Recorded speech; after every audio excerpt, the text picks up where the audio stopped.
Patients మీ దగ్గరికి ఎటువంటి ఎక్కువ సమస్యలతో వస్తుంటారు? మాట తేడాతో కూడా వస్తారు. అంటే ఇది కూడా స్ట్రోక్ లో వన్ ఆఫ్ ద లక్షణం అన్నమాట. బ్రెయిన్ ట్యూమర్ అంటే ఏమిటి? Benign brain tumour, malignant brain tumour. పిల్లల నుంచి పెద్దవాళ్ళ వరకు మొబైల్ ఫోన్ చూస్తూనే ఉంటుంటారు. They have a neck pain without an absolute cause. కళ్ళకి మెదడుకి ఏమన్నా సంబంధం ఉంటుందా? కంజంక్టివ్ అనేది చిన్న పొర, just that is affected. It is a local infection of the eye. Neuropathy disorders అంటే ఏంటి? మన చేతులు కాళ్ళల్లో తిమ్మిర్లు వస్తాయి most of the times. Hi, hello, నమస్తే, welcome to TV 45 doctor talk. మానవ శరీరంలో గుండెకి ఎంత ప్రాముఖ్యత ఉందో మెదడుకు కూడా అంతే. అటువంటి మెదడు పనితీరు, వాటి లక్షణాలు, వాటి సంరక్షణ గురించి తెలియజేయడానికి మన ముందు ఉన్నారు ప్రముఖ వైద్య నిపుణులు, ప్రముఖ న్యూరోసర్జన్ డాక్టర్ కార్తిక్ గారు. వారిని అడిగి మరిన్ని విషయాలు తెలుసుకుందాం. నమస్కారం డాక్టర్ గారు. నమస్తే మేడం. ఎలా ఉన్నారు? I'm fine, thank you. Doctor గారు, ముందుగా మీరు ఈ ఫీల్డ్ లోకి ఎందుకు వచ్చారు? స్పెషల్ గా ఈ న్యూరోసర్జరీ దాంట్లోకి ఎందుకు వచ్చారు? సో అయితే నాకు ఫ్రమ్ డేస్ ఆఫ్ ఎంబీబీఎస్ నాకు స్టడీ ఆఫ్ ద బ్రెయిన్ అంటే యాక్చువల్లీ స్పెషల్ ఇంట్రెస్ట్ అండి. So I was interested either in taking psychiatry or neurosurgery. ఇంకా న్యూరోసర్జరీ స్పెషల్లీ ఇంకెందుకు అంటే I have the opportunity of looking at the brain very closely.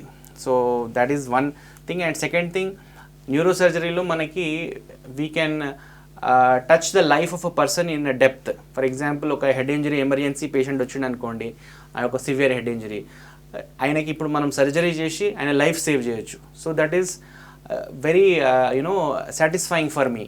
So ఒక లైఫ్ని డీప్గా touch చేయొచ్చు అంటే I was feeling that neurosurgery was the branch. Parallelly I also had strong interest in studying the brain. అందుకే నేను ఈ neurosurgery డిపార్ట్మెంట్కి వచ్చాను. జనరల్గా పేషెంట్స్ మీ దగ్గరికి ఎటువంటి ఎక్కువ సమస్యలతో వస్తుంటారు? మ్యాక్సిమం మన ఓపీడీకి వచ్చే patients they come with complaints of headache అండి, తలనొప్పి. సో తలనొప్పి ఒకటి, తర్వాత వీక్నెస్ ఆఫ్ ద లిమ్స్, చెయ్యి కాలు వీక్నెస్, మనం పక్షవాతం అంటాం కదా, దట్ ఈస్ వన్ కంప్లైంట్. తర్వాత స్పీచ్ డిస్టర్బెన్స్, మాటలో డిఫరెన్స్, మాట తేడాతో కూడా వస్తారు. అంటే ఇది కూడా స్ట్రోక్లో వన్ ఆఫ్ ద లక్షణం అనమాట, మాట తీరు చేంజ్ అవ్వడము. తర్వాత ఫిట్స్, ఇప్పుడు మనకి మెదడులో ఎనీ ట్యూమర్ ఉన్నా కానీ, ఎనీ కైండ్ ఆఫ్ ఇన్ఫెక్షన్ కానీ ఇట్లా ఉన్నా కూడా ఫిట్స్ వచ్చే ఛాన్స్ ఎక్కువ ఉంటుంది. సో ఫిట్స్ తోటి కూడా మన దగ్గరికి ఓపీడీకి వస్తుంటారు. ఇవే కాకుండా మెడ నొప్పి, బ్యాక్ పెయిన్, ఇట్లాంటి సమస్యలతో కూడా అరుదుగా మన దగ్గరకు వస్తుంటారు. Doctor, brain tumour brain tumour అంటే ఏమిటి? అసలు దానికి లక్షణాలు ఎలా ఉంటాయి? దానికి అందించవలసిన చికిత్స ఏంటి? అసలు అందులో ఎన్ని రకాలు ఉంటాయి బ్రెయిన్ ట్యూమర్లో? ఇప్పుడు బ్రెయిన్ ట్యూమర్ అనేది ఏం లేదు, ఒక కంతి అండి, ఒక కంతి బ్రెయిన్లో ఒక కంతిలాగా. సో అది యూజువల్గా మనం దాన్ని ఎట్లా డివైడ్ చేస్తామంటే benign brain tumour, malignant brain tumour. అంటే ఒక బ్రెయిన్ ట్యూమర్ పేషెంట్కి వస్తే అఫ్కోర్స్ తను చాలా భయపడతారు. కాకపోతే ఇప్పుడున్న టైమ్స్లో మనకి ఎక్సెప్షనల్ ట్రీట్మెంట్ ఆప్షన్స్ ఉన్నాయి. కాబట్టి ఫస్ట్ థింగ్ ఏంటంటే, ఎక్కడైనా డయాగ్నోస్ అయితే పేషెంట్కి బ్రెయిన్ ట్యూమర్, ప్రస్తుతానికైతే ఎక్కువ వరి అవ్వాల్సిన అవసరం లేదు. ఎందుకంటే we have good techniques for the surgical removal of the tumours. Now coming to the basic point, patient brain tumour ఒకవేళ ఉంటే మన దగ్గరికి ఎట్లా ప్రజెంట్ అవుతాడు? అయితే బ్రెయిన్ ట్యూమర్ వల్ల పేషెంట్కి ఒక ఫ్యూ సిమ్టమ్స్ ఉంటాయి. ఏంటిదంటే తలనొప్పి, ఎప్పుడైనా మెదడుల కంతి పక్కన చుట్టుపక్కల స్ట్రక్చర్స్ని కంప్రెస్ చేస్తుంది కాబట్టి హెడేక్ మనకి ఫస్ట్ కంప్లైంట్. లోపల ప్రెషర్ కూడా పెరుగుతుంది కాబట్టి వాంతి వస్తుంది, రిపీటెడ్ వామిటింగ్స్, ఇది ఇంకొక కంప్లైంట్. థర్డ్ వచ్చేసి ఫిట్స్. నేను చెప్పినట్టు బ్రెయిన్ ట్యూమర్ వల్ల ఫిట్స్ కూడా వస్తాయి. సో ఇది కొన్ని పేషెంట్స్లో మనం చాలా చూస్తుంటాం ఫిట్స్. తర్వాత ఒకవేళ క్రిటికల్ ఏరియాలు ఉంటే మాట డిస్టర్బెన్సు, చెయ్యి కాలు వీక్నెస్ వచ్చే ఛాన్స్ ఉంటుంది. సో ఇవి usually the symptoms of the brain tumour. Next వచ్చేసి how we are diagnosing the brain tumour. అంటే మనకు ఒక పేషెంట్ సిమ్టమ్స్లో ఆయనకి బ్రెయిన్ ట్యూమర్ ఉండొచ్చేమో అని తెలిస్తే మనం అది ఏ టెస్ట్ ద్వారా కన్ఫర్మ్ చేసుకుంటాం. యూజువల్గా ఏంటంటే మనము most of the times MRI scanning చేస్తాం. ఎంఆర్ఐ స్కానింగ్ చేసినప్పుడు మనకి 99.9% మనకు ట్యూమర్ కనిపిస్తుంది. కొంచెం డౌట్ ఉన్నా కూడా కాంట్రాస్ట్ ఇచ్చినచో మనకి 100% క్లారిటీ వచ్చేస్తుంది. సో బ్రెయిన్ ట్యూమర్ మనము అట్లా డయాగ్నోజ్ చేస్తాం. నెక్స్ట్ ట్రీట్మెంట్ ఆప్షన్స్ వచ్చేసి most of the brain tumours require surgery. ఎందుకు సర్జరీ అంటే, ఫస్ట్ థింగ్ ఏంటంటే టు ఎస్టాబ్లిష్ ద డయాగ్నోసిస్. అంటే ఈ కంతి ఏంటిది అని తెలుసుకోవడానికి కూడా మనం సర్జరీ చేయాలి. అది బెనైన్ మ్యాలిగ్నెంట్ అనేది సెకండరీ, కానీ మనం టు ఎస్టాబ్లిష్ ద డయాగ్నోసిస్ మనము దాన్ని కంపల్సరీ సర్జరీ బయాప్సీ చేయాల్సి వస్తుంది. పెద్ద ట్యూమర్ అయితే కంప్లీట్ ఎక్సిషన్ చేయాల్సి వస్తుంది. పెద్ద ట్యూమర్ ఉంది, పేషెంట్కి ఆ కంప్రెషన్ సిమ్టమ్స్ ఉన్నాయి, compulsory total excision, if possible sub total excision critical ఏరియాలో ఉంటే చేయాల్సి వస్తుంది. సో ఇవే కాకుండా నవడేస్ ఏంటిదంటే మనకి depending on the grade of the tumour, అంటే 1, 2, 3, 4 గ్రేడ్స్ ఉంటాయి ట్యూమర్ సివియారిటీని బట్టి. దాన్ని బట్టి మనం ఏం చేస్తామంటే యూజువల్గా ఫస్ట్ అండ్ సెకండ్ గ్రేడ్ మామూలుగా సర్జికల్ రిమూవల్ ఉంటుంది. కానీ థర్డ్ అండ్ ఫోర్త్కి మనం ఏంటంటే అడ్జువెంట్ కీమో రేడియోథెరపీ ఇస్తాం. అంటే క్యాన్సర్కి యొక్క drugs, medicines plus current therapy ఇవి ఇస్తే పేషెంట్ది లైఫ్ స్పాన్ని మనం పెంచవచ్చు. సో ఈ అడ్జువెంట్ కీమో రేడియేషన్ అనేది కొన్ని ట్యూమర్స్లో లైఫ్ స్పాన్ పెంచనీకే ఇస్తాము. So these are the current treatment protocols for brain tumours. Doctor, పొద్దున లేచిన దగ్గర నుంచి నైట్ నిద్రపోయే వరకు పిల్లల నుంచి పెద్దవాళ్ళ వరకు మొబైల్ ఫోన్ చూస్తూనే ఉంటుంటారు కదా. ఓకే. సో నెక్ దానివల్ల మెడ ఎక్కువ వంచి మెడ నొప్పి అది ఇది అంటుంటారు కదా, అలాంటి వాళ్ళకి మీరు ఇచ్చే సలహా? This is a good question అండి. రీసెంట్గా మనము చాలా యంగ్ ఇండివిజువల్స్లో మనం ఈ కంప్లైంట్ని చూస్తున్నాము ఓపీడీస్లో. అంటే ఏంటిదంటే they have a neck pain without an absolute cause. అంటే ఎనీ అదర్ కాజెస్ అన్నీ రూల్ అవుట్ చేసినప్పటికీ మనకి one of the prominent cause మనకి ఏం కనపడుతుంది అంటే they are prolific phone users. అంటే ఎక్కువసేపు మొబైల్ యూజ్ చేస్తుంటారు. అండ్ ద యాంగ్యులేషన్, అంటే మనం యూజువల్గా మొబైల్ని ఇట్లా చూస్తుంటాం. So this gives a bad angulation for the neck and it causes spasm of the muscles. కాబట్టి మనకి తరచూ నెక్ పెయిన్ వచ్చే ఛాన్స్ ఉంటుంది. So my advice is to make sure to decrease the angle. మామూలుగా స్ట్రైట్గా పెట్టుకొని మొబైల్ని చూస్తే అప్పుడు దాని మీద నెక్ ఎఫెక్ట్ తక్కువ అయ్యే ఛాన్స్ ఉంటుంది, నెక్ పెయిన్ వచ్చే ఛాన్స్ తక్కువ ఉంటుంది. బికాజ్ మీరు ఎట్లాగో ఈ పాయింట్ ఇక్కడ తెచ్చారు కాబట్టి I also want to tell or suggest people ఏంటిదంటే నైట్ టైమ్స్ కూడా మీరు please give 1 to 2 hours gap between seeing your phone and sleeping. అంటే పడుకునే ముందు at least 2 hours you should be phone free. అంటే ఫోన్ మీరు చూడకూడదు at least for 1 to 2 hours. That will give you a good quality of sleep. And ఇంకొక point ఏంటిదంటే make sure that మీరు phone పడుకునేటప్పుడు మెత్త కింద కానీ పక్కన కానీ పెట్టుకోకుండా అట్లీస్ట్ ఒక 1 meter దూరంలో పెట్టుకుంటే మీకు రేడియేషన్ ఎఫెక్ట్ ఉండదు. So this is also one advice which I can give. Doctor, neuro సమస్యలకి ఫిజియోథెరపీ సజెస్ట్ చేస్తుంటారు కదా. అవును. సో ఫిజియోథెరపీ వల్ల అసలు దానివల్ల ఏమన్నా యూజ్ ఉంటుందా? It's a nice question. Actually ఈ ఫిజియోథెరపీ యూజువల్గా మనం ఎప్పుడైతే సజెస్ట్ చేయడానికి రీజన్ ఏంటిదంటే ఎనీ మజిల్ వీక్నెస్, అంటే అది మనకు ట్యూమర్ వల్ల కానీ లేకపోతే స్ట్రోక్ వల్ల కానీ పక్షవాతం వస్తే, ఈ చెయ్యి కాలు వీక్నెస్ వచ్చి లేకపోతే మాట పడిపోతే వీఆర్ ఇంటెండింగ్, అంటే మనం ఫిజియోథెరపీ ఇవ్వడానికి రేషనల్ ఏంది అంటే we want to improve the power. అంటే ఆ మజిల్ని స్ట్రెంథెన్ చేయాలి, స్ట్రాంగ్ చేయాలనేసి మనం ఫిజియోథెరపీ సజెస్ట్ చేస్తాం. అది చెయ్యి కావచ్చు, కాలు కావచ్చు, ఫేషియల్ మజిల్స్ కావచ్చు, ఏదైనా మనం స్ట్రెంథనింగ్కే ఆ ఫిజియోథెరపీ అడ్వైజ్ చేస్తాము. ఇక్కడ ఇంపార్టెంట్ పాయింట్ ఏంటంటే ఎప్పుడైనా ఇన్సల్ట్, అంటే ఆ బ్రెయిన్ ఎఫెక్ట్ అయిన ఇమీడియట్ ఫేస్లో నెక్స్ట్ 3 to 5 daysలోనే ఫిజియోథెరపీ స్టార్ట్ చేస్తే ఆఫ్టర్ ద పేషెంట్ రికవర్స్, ఈ ఇమీడియట్గా 3 to 5 daysలో మనం ఫిజియోథెరపీ స్టార్ట్ చేస్తే దాని ఎఫెక్ట్ ఎక్కువ ఉంటుంది. సో మై పాయింట్ ఈ స్ట్రోక్ వచ్చినాక ఒక 1 month తర్వాత ఫిజియోథెరపీ, లేకపోతే ట్యూమర్ రిసెక్షన్ లేకపోతే సమ్ అదర్ ఇష్యూ అయినాక ఒక 1 month 2 months తర్వాత ఫిజియోథెరపీ చేస్తే it is of no use. So మన ఈవెన్చువల్లీ పాయింట్ ఏంటిదంటే న్యూరోప్లాస్టిసిటీ అనేసి ఒక ఇష్యూ, ఒక పాయింట్ ఉంటుంది బ్రెయిన్లో. ఏంటిది అంటే డ్యామేజ్ అయిన బ్రెయిన్ చుట్టుపక్కల ఉన్న బ్రెయిన్ దాని ఫంక్షన్ తీసుకుంటుంది. ఫర్ ఎగ్జాంపుల్ ఇప్పుడు మోటార్ కార్టెక్స్ ఉంది. సో ఆ మోటార్ కార్టెక్స్ సపోజ్ ఏమైనా ట్యూమర్ వల్లనో ఏదైనా వల్ల ఎఫెక్ట్ అయిందనుకోండి, దాని చుట్టుపక్కన ఏరియా ఆ పవర్, ఆ కాలు చేయి పవర్ని హెల్ప్ చేయడానికి ఇంప్రూవ్ చేస్తుంది. సో మనం ఆ ఏరియాని యాక్టివేట్ ఎట్లా చేస్తాం? ఫిజియోథెరపీతో చేస్తాం. So that we should do immediately. అది ఎంత డిలే అయ్యే కొద్దీ brain will not take up that principle of neuroplasticity. మనం న్యూరోప్లాస్టిసిటీ తొందరగా తీసుకొని కాలు చేయి పవర్ ఇంప్రూవ్ కావాలంటే తొందరగా ఫిజియోథెరపీ చేయాలి. డాక్టర్, చాలా చిన్న వయసులోనే చాలా మంది ఇప్పుడు హెడ్ ఇంజరీస్కి గురవుతున్నారు, వాళ్ళకు మీరు ఇచ్చే సజెషన్ ఏంటి? సో యాక్చువల్లీ ఇది ఏంటంటే యూజువల్గా మనకి హెడ్ ఇంజరీ కేసెస్, ఈ రోడ్ ట్రాఫిక్ యాక్సిడెంట్స్ వల్ల వచ్చే హెడ్ ఇంజరీ కేసెస్ యూజువల్గా ఎట్లున్నదంటే మేము చూసిన ప్యాటర్న్ సిటీలో అయ్యేవి కొంచెం తక్కువ moderate are mild to moderate head injuries ఉన్నాయి. పెరిఫరీ హైవేస్ మీద అయ్యేవి సివియర్ హెడ్ ఇంజరీస్ ఉన్నాయి. అంటే మై పాయింట్ ఈజ్ యూజువల్గా ఈ రెక్లెస్ డ్రైవింగ్, వీళ్ళు ఆల్కహాల్ ఇండ్యూస్ అయ్యి డ్రైవ్ చేయడము, ఇవన్నీ ప్రికర్సర్స్ అనమాట. యూజువల్గా ఏంటిదంటే ఈ ర్యాష్ డ్రైవింగ్కి main precursor alcohol. So alcohol తీసుకొని you should never drive. This is very important point. So alcohol తీసుకొని డ్రైవ్ చేయకూడదు. నెక్స్ట్ వచ్చేసి ఎప్పుడు డ్రైవ్ చేసినా 2-వీలర్ హెల్మెట్ ధరించాలి కంపల్సరీ. కార్లో వెళ్ళేటప్పుడు సీట్ బెల్ట్ పెట్టుకోవాలి. These are the few advices మీరు కంపల్సరీ పాటించాలి. తర్వాత ఈ హెడ్ ఇంజరీ అయిన పేషెంట్స్ని ఎప్పుడైనా, ఇప్పుడు పెరిఫరీ నుండి హైదరాబాద్కి వచ్చినప్పటికి కూడా డిలే చేయకూడదు. రేపు వెళ్ళొచ్చులే, కొద్దిసేపు అయ్యాక వెళ్ళొచ్చులే. హెడ్ ఇంజరీ అనేది absolute emergency. So compulsory ambulance తీసేసుకొని నియర్ బై హాస్పిటల్కి రావాలి. There is no delay. ఎందుకు చెప్తున్నానంటే ఈ పాయింట్, మనకి హెడ్ ఇంజరీస్లో ఎక్స్ట్రా డ్యూరల్ హెమరేజ్ అనేసి ఒక పాయింట్ ఉంటుంది. ఆ పేషెంట్స్కి మనము ఎంత తొందరగా సర్జరీ చేస్తే అంత తొందరగా లైఫ్ సేవ్ చేయొచ్చు. సో అట్లాంటి కేసెస్ మేము చాలా చూసినాము.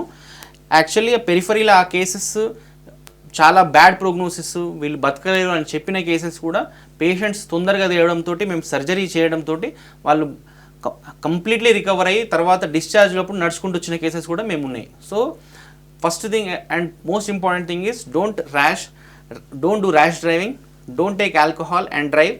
Third thing, wear helmet and seat belt. Fourth thing, whenever any head injury occurs, act fast and get the patient early to the hospital. Doctor, ఇప్పుడు చూస్తుంటే అంతా బయట కండ్ల కలక అంటున్నారు. కండ్ల కలకి మెదడుకి ఏమన్నా సంబంధం ఉంటుందా? ఒకవేళ ఉంటే ఎటువంటి సమస్యలు తలెత్తుతాయి? తీసుకోవాల్సిన జాగ్రత్తలు ఏమిటి? సో యూజువల్లీ ఇది పింక్ ఐ అనేది వైరల్ కంజంక్టివైటిస్. ఇప్పుడు మనం బయట బాగా కేసెస్ చూస్తున్నాము. This is usually due to adenovirus. So ఇది viral conjunctivitis usually affects the conjunctiva of the eye, ఆ పొరని ఎఫెక్ట్ చేస్తుంది. సో దానివల్ల లక్షణాలు ఏంటిది అంటే ఐ రెడ్నెస్, కంటి నుండి డిశ్చార్జ్ అంటే వాటర్ లాగా ఆరుతుంటుంది. నెక్స్ట్ వచ్చేసి ఇచ్చింగ్, దురద, ఐ దురద పెడుతుంది. సో ఈ ఫ్యూ సిమ్టమ్స్ ఉంటాయి అన్నమాట. సో వీళ్ళకి ఏంటిదంటే మనం తీసుకోవాల్సిన కేర్ ఏంటిదంటే any time you are touching the eye అంటే ఆ పేషెంట్ కానీ, ఆ పేషెంట్ ఫస్ట్ థింగ్ ఏంటంటే పేషెంట్ నుండి మనం కొంచెం డిస్టెన్స్ మెయింటైన్ చేయాలి. ఎట్ ద సేమ్ టైం తను వాడే వస్తువులు మనము ఆ కపుల్ ఆఫ్ డేస్ వాడకుంటే బెటర్. ఫర్ ఎగ్జాంపుల్ టవల్ కావచ్చు, ఎనీ అదర్ థింగ్ కావచ్చు. అండ్ మనం తీసుకోవాల్సిన ప్రికాషన్స్ ఏంటిదంటే కంపల్సరీ రెగ్యులర్ హ్యాండ్ వాష్ చేసుకోవాలి. And hand to eye contact ఎంత తగ్గించుకుంటే అంత మంచిది. Then if possible where I glasses. So ఇవి చేసుకుంటే మనం దాన్ని ప్రివెంట్ చేయొచ్చు. సో దిస్ అయితే నెక్స్ట్ మీరు అడిగిన క్వశ్చన్, ఈ పింక్ ఐకి బ్రెయిన్కి కనెక్షన్ ఉందా అని. లేదండి. So 99.99% there is no relation. Conjunctive అనేది చిన్న పొర, just that is affected. It is a local infection of the eye. It has no relation with the brain. Okay doctor, neuropathy disorders అంటే ఏమిటి? యూజువల్గా న్యూరోపతి అంటే మనం యూజువల్గా కపుల్ ఆఫ్ కండిషన్స్లో చూస్తామండి. అంటే డయాబెటీస్ ఒకటి, తర్వాత ఆల్కహాల్ ఇండ్యూస్డ్ న్యూరోపతి ఒకటి, తర్వాత డ్రగ్ ఇండ్యూస్డ్ న్యూరోపతి. ఇవి ఏంటిది అంటే యూజువల్గా మన చేతులు కాళ్ళల్లో తిమ్మిర్లు వస్తాయి most of the times. Especially పాదాలల్లో ఈ పామ్స్లో బాగా టింగ్లింగ్ అండ్ నమ్నెస్ లాగా ఉంటుంది. ఇది మనకు actually depends on the diabetes duration also. అంటే డయాబెటీస్ ఉన్న ప్రతి పేషెంట్కి ఇది ఉండదు. లాంగ్ టర్మ్ డయాబెటీస్ ఉన్న వాళ్ళలో మనం తరచుగా ఎక్కువ చూస్తుంటాము ఈ tingling and numbness. That is called peripheral neuropathy. అట్లనే ఆల్కహాల్ తీసుకునే వాళ్ళల్లో కూడా మనకి చాలా వరకు ఈ పెరిఫరల్ న్యూరోపతి, చేతులు కాళ్ళు తిమ్మిరు రావడం అనేది జరుగుతుంది. ఆల్సో మనకి కొంతమంది కీమోథెరప్యూటిక్ డ్రగ్స్ వాడుతుంటారు. వాళ్ళల్లో కూడా కాళ్ళు చేతులు తిమ్మిరు వచ్చే ఛాన్స్ ఉంటుంది. దాన్ని కూడా మనము పెరిఫరల్ న్యూరోపతి అంటాము. వీటికి మెడిసిన్స్ ఉన్నాయి. యూజువల్గా మనం ఏంటంటే B1 injections, vitamin B1 thymine అంటాము. ఈ ఇంజెక్షన్స్ ఇస్తాము. దీంతో కొంచెం బెటర్మెంట్ ఉంటుంది. అట్లనే న్యూరోకైన్ ప్లస్ ఇంజెక్షన్స్, ఆప్టిన్యూరాన్ ఇట్లాంటివి ఇస్తే ఆ పెరిఫరల్ న్యూరోపతి ఇంప్రూవ్ అవుతుంది. డాక్టర్ గారు, ఇప్పుడు చాలామంది బైక్ నడుపుతున్నప్పుడు కానీ, అధిక బరువు ఎత్తుతున్నప్పుడు కానీ మెడ నొప్పి అంటారు, నడు నొప్పి అంటారు. అటువంటి వారికి ఎటువంటి టెస్టులు మీరు రిఫర్ చేస్తారు? అవి రాకుండా ప్రివెన్షన్ ఏంటి? సో ఇప్పుడు మనం చూసుకుంటే చాలా వరకు కామన్ కంప్లైంటే అండి ఇది, neck pain and back pain అనేది.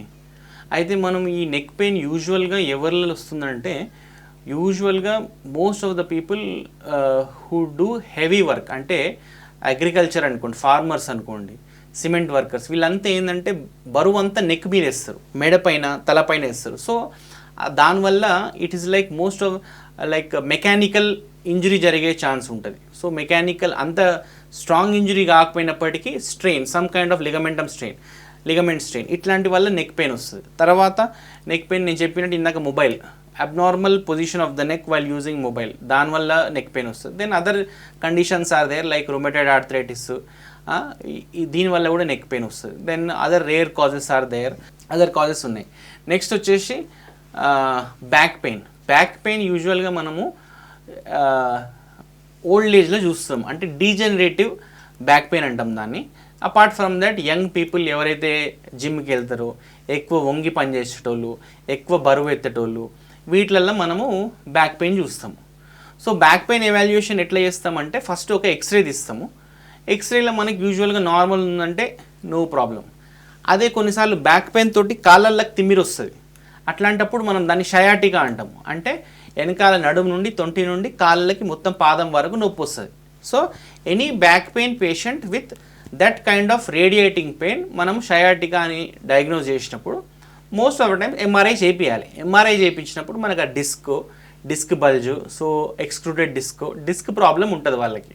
సో మనం అట్లా డిస్క్ ప్రాబ్లం ఎవాల్యుయేట్ చేసినప్పుడు మోస్ట్లీ వాళ్ళకి సర్జరీ చేసుకుంటే బెటర్. యూజువల్లీ నవడేస్ మనకి కీ హోల్ సర్జరీ కూడా వచ్చింది, ఎండోస్కోపిక్ సర్జరీ అంటాము. దాంతో ఏంటంటే lesser duration of the stay in the hospital, తొందరగా ఇంటికి వెళ్ళిపోవచ్చు, పెయిన్ తక్కువ ఉంటుంది, అదే రోజు వెళ్ళిపోవచ్చు, ఇంటికి వెళ్ళినాక తన యాక్టివిటీస్ కూడా తొందరగా స్టార్ట్ చేయొచ్చు. So endoscopic spine surgery advantages ఇవి అన్నమాట. నెక్స్ట్ వచ్చేసి అపార్ట్ ఫ్రమ్ డిస్క్ ఇంకేమైనా ప్రాబ్లమ్స్ ఉండొచ్చు. వెన్నుపూసలో యూ క్యాన్ హ్యావ్ లెస్థిసిస్, అంటే కొన్నిసార్లు కొంతమంది సడన్గా ఇంట్లో పడతారు. ఈ కేసెస్ నేను చాలా చూసిన. ఓల్డ్ ఏజ్ పీపుల్ చైర్ మీద నుండి కింద పడతారు, సోఫా మీద నుండి కింద పడతారు, బాత్రూంలో జారి పడతారు. వాళ్ళకి ఏమవుతుందంటే ఎముక మీద ఎముక స్లిప్ అవుతుంటుంది, దాన్ని లెస్థిసిస్ అంటాం. అంటే ఎముక మీద ఎముక జారుతుంది. సో ఆ లెస్థిసిస్ అట్లాంటి కేసెస్ యూజువల్గా ఎక్స్రే మీద డయాగ్నోస్ అయిపోతాయి. వాటికి గ్రేడ్ 1 ఉంటే కొంతమంది యూజువల్గా దే ప్రిఫర్ టు యూజ్ నడుం బెల్ట్ వాడతారు. దాంతో కొంచెం పెయిన్ రిలీఫ్ ఉంటుంది. బట్ అది నెక్స్ట్ లెవెల్కి పోతే గ్రేడ్ 2, గ్రేడ్ 3 అట్లా ఏమన్నా అయితే మాత్రం కంపల్సరీ సర్జరీ చేయాల్సి వస్తుంది. అది రిగార్డింగ్ ద బ్యాక్ పెయిన్. ఇవే కాకుండా రేర్గా back pain can be due to spinal tumours వల్ల రావచ్చు, దెన్ సమ్ ఇన్ఫెక్షన్స్ వల్ల రావచ్చు, పాట్ స్పైన్ వల్ల రావచ్చు, టీబీ కూడా స్పైన్ ఎఫెక్ట్ చేస్తుంది. అట్లాంటప్పుడు కూడా పాట్ స్పైన్లో కూడా బ్యాక్ పెయిన్ రావచ్చు. నెక్స్ట్ నెక్ పెయిన్ యూజువల్గా నేను చెప్పినట్టు ఇందాక హార్డ్ వర్క్ చేసే వాళ్ళలో వస్తుంది, ఫార్మర్స్ కానీ సిమెంట్ వర్కర్స్ కానీ. తర్వాత అబ్నార్మల్ నెక్ పొజిషన్ వల్ల వస్తుంది, ఇన్ఫెక్షన్స్ వల్ల కూడా రావచ్చు నెక్ పెయిన్. తర్వాత ఆర్థరైటిస్, డిజనరేటివ్ ఆర్థరైటిస్ వల్ల కూడా వస్తుంది neck pain. So these are all the common causes of neck pain. యూజువల్గా మనం నెక్ పెయిన్ని కూడా ఎక్స్రే అండ్ ఎంఆర్ఐ తోటి డయాగ్నోస్ చేస్తాము. ఈ మధ్య అంటే మ్యాక్సిమం పేషెంట్స్ నెక్ పెయిన్ వచ్చే వాళ్ళు ఓల్డ్ ఏజ్ వాళ్ళు ఉంటారండి. సో డీజనరేటివ్ ఇది ఓపీఎల్ఎల్ వాళ్ళకు ఉంటుంది, అంటే ఒక లిగమెంట్ ఆసిఫై అయిపోయి ఉంటుంది. సో దానివల్ల వాళ్ళకి ఏమవుతుందంటే వెన్నుపాము, అంటే మెడలో ఉన్న వెన్నుపాము కంప్రెస్ అయిపోతుంది. దాంతో సివియర్ పెయిన్, కాళ్ళల్లో చేతులలో టైట్నెస్ ఇవన్నీ వస్తాయి. అట్లాంటప్పుడు మనం ఏం చేస్తామంటే వాళ్ళకి సర్జరీ అనేసి ఒకటి ఉంటుంది, cervical laminectomy with lateral mass fixation ఇట్లా. సో సర్వైకల్ సర్జరీ చేస్తాము, then they will get the benefit. So the carry home point ఏంటిదంటే ఈ నెక్ సర్జరీ కేసెస్లో కానీ బ్యాక్ సర్జరీల కేసెస్ కానీ down the line they will have a good quality of life. కాకపోతే నెక్ని స్ట్రెయిన్ చేయొద్దు, బ్యాక్ని స్ట్రెయిన్ చేయొద్దు, హెవీ వర్క్ చేయొద్దు. They should go on the good roads. ఎక్కువ లాంగ్ జర్నీ ఉంటే నడుం బెల్ట్ కానీ మెడపట్టి కానీ పెట్టుకోవాలి. ఎక్కువ హెవీ వర్క్ చేయకూడదు, ఎక్కువ హెవీ లోడ్స్ కూడా ఎత్తకూడదు. Back pain or back surgery అయిన వాళ్ళు వెస్టర్న్ వాష్రూమ్ వాడితే బెటర్. డాక్టర్, అసలు వెర్టిగో అంటే ఏమిటి? అది కొంతమంది ఏమో ఇయర్ ప్రాబ్లం అంటారు, కొంతమంది ఏమో న్యూరో ప్రాబ్లం అంటారు. దీన్ని మీరు ఎలా డిసైడ్ చేస్తారు? సో వర్టిగోకి చాలా రీజన్స్ ఉంటాయండి. మేము మా సైంటిఫిక్గా దాన్ని సెంట్రల్ పెరిఫరల్ లాగా క్లాసిఫై చేస్తాము. But to briefly tell you ఏంటిదంటే ఇది మల్టిపుల్ రీజన్స్ ఉంటాయి. ఎట్లా అంటే ఇప్పుడు ఒక పర్సన్ పడుకొని లేచిండు, ఆయనకు ఆర్థోస్టాటిక్ హైపోటెన్షన్ ఉండొచ్చు, అంటే సడన్గా లేవంగానే బ్రెయిన్కి బ్లడ్ సప్లై తగ్గుతుంది. సో అప్పుడు కూడా తల తిరుగుతుంది. That is also a kind of vertigo. Next వచ్చేసి బెనైన్ పొజిషనల్ వర్టిగో, అంటే చెవులల్లో ఏమైనా ఇష్యూ ఉంటే సెమీ సర్క్యులర్ కెనాల్స్ అంటాం, అందులో ఏమైనా స్టోన్ కానీ ఏమైనా అబ్నార్మాలిటీ ఉన్నా కూడా సడన్గా తల తిప్పేటప్పుడు తల తిరగవచ్చు. అంటే సడన్గా పడుకొని లేచేటప్పుడు కూడా, అంటే కూర్చొని లేచేటప్పుడు కానీ సైడ్కి తిరిగేటప్పుడు కూడా ఆయనకి తల తిరగవచ్చు. అది బెనైన్ పారాక్సిమల్ పొజిషనల్ వర్టిగో అంటాం. That is a ear issue. So to be frank, vertigo అనేది ఇయర్ ఇష్యూస్ వల్ల రావచ్చు. ఫర్ ఎగ్జాంపుల్ నేను చెప్పిన బీపీపీవి, న్యూరో ఇష్యూస్ వల్ల కూడా రావచ్చు. న్యూరో ఇష్యూస్ ఏముంటాయి అంటే నేను చెప్పాల్సింది అంటే ఏంటంటే టీఐఏ, ట్రాన్సియంట్ ఇస్కిమిక్ అటాక్. ఇప్పుడు మనకేంటంటే మెదడుకి 2 బ్లడ్ మెయిన్ వెజల్స్ పోతాయి, క్యారోటిడ్స్ అంటాం వాటిని. సో ఆ క్యారోటిడ్స్ పైనకి పోయి ఎక్స్టర్నల్ అండ్ ఇంటర్నల్ క్యారోటిడ్స్ లాగా డివైడ్ అవుతాయి.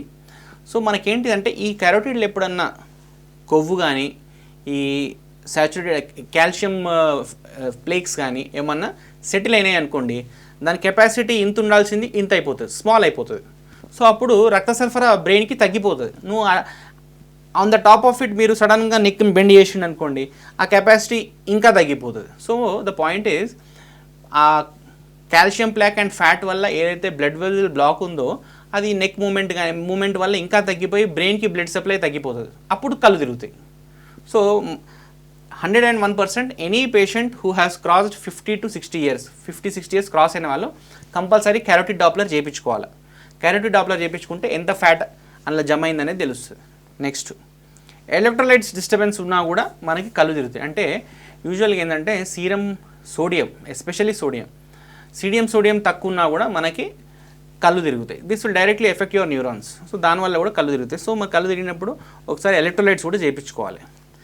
నెక్స్ట్, షుగర్ లెవెల్స్ తక్కువ ఉన్నా కూడా కళ్ళు తిరుగుతాయి. సో యూజువల్గా షుగర్ కొంతమంది స్కిప్, ఇప్పుడు మనం స్టార్వింగ్ చేస్తాం, ఒక్క పొద్దు అంటాం. ఒక్క పొద్దు చేసినప్పుడు కొంతమంది సడన్గా కళ్ళు తిరిగి పడిపోతారు, లేకపోతే కళ్ళు తిరిగినట్టు అనిపిస్తాయి.